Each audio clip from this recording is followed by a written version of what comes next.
It's July 1945, and the USS Indianapolis is cutting through the vast expanse of the Pacific Ocean.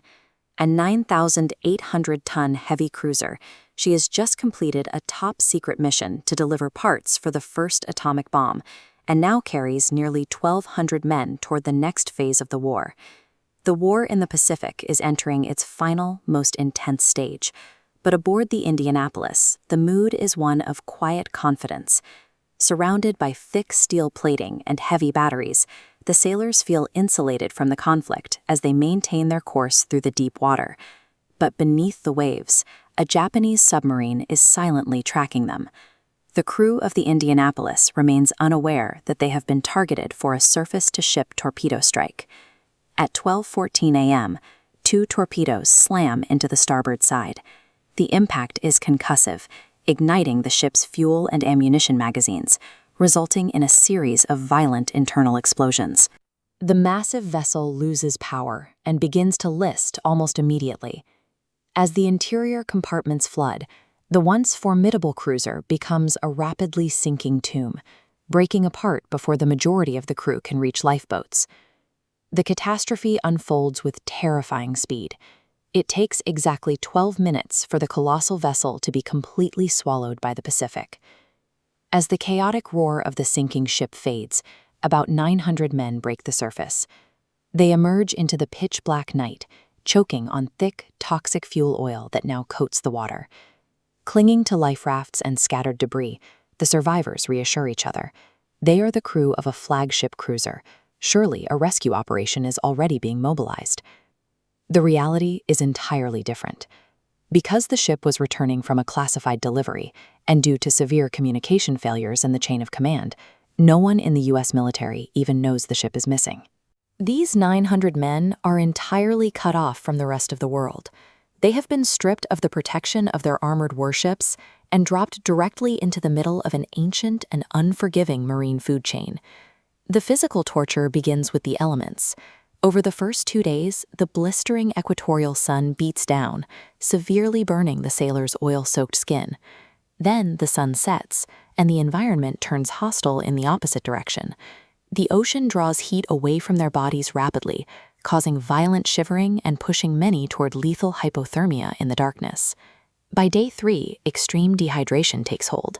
Their mouths are dry, their throats are swelling shut, and desperation pushes parched men to do the one thing they are trained never to do: drink the ocean water. During saltwater poisoning, hyper-concentrated salt overloads the kidneys, rapidly drawing essential fluid out of brain cells, causing them to shrink.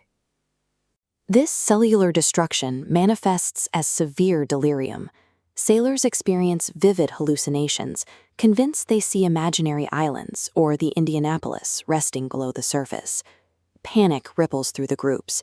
Delirious men start turning on each other in confusion, burning their final, precious reserves of energy to fight off invisible enemies and imaginary threats. The ocean weaponized their basic biology against them. Long before a single predator arrived, extreme thirst and fluctuating temperatures had already begun to break their minds and bodies. But the predators do arrive, drawn from miles away by the low-frequency vibrations of frantic thrashing and the scent of blood. Oceanic whitetip sharks begin to swarm the survivors. The sharks exhibit a terrifyingly methodical behavior, circling the groups and testing the survivors' defenses over several hours. The sharks begin by bumping against the sailors' legs to test their strength and reactions. Initially, they are content to pick off the dead bodies already drifting in the water. By the 4th day, the predators systematically target the injured and the exhausted, those who can no longer kick back or defend themselves. The psychological terror compounds with every passing hour. Survivors are forced to tread water in the pitch blackness of night, listening helplessly as their crewmates are pulled under one by one. Exposure and thirst take a continuous heavy toll, while the sharks systematically harvest those too weak to resist, creating a cycle of relentless attrition in the open water. By the time an American anti-submarine aircraft accidentally spots the oil slick on the 4th day, an eerie, exhausted quiet has fallen over the scattered groups of men. Surface ships rush to the coordinates, initiating an agonizing physical rescue process.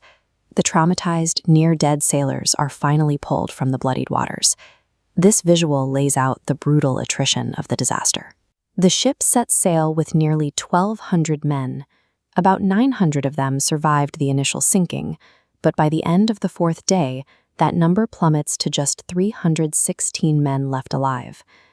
Of the nearly 600 men who perished in the water, historians estimate that dehydration, exposure, and saltwater poisoning claimed the majority, while the sharks took anywhere from several dozen to over 150 lives.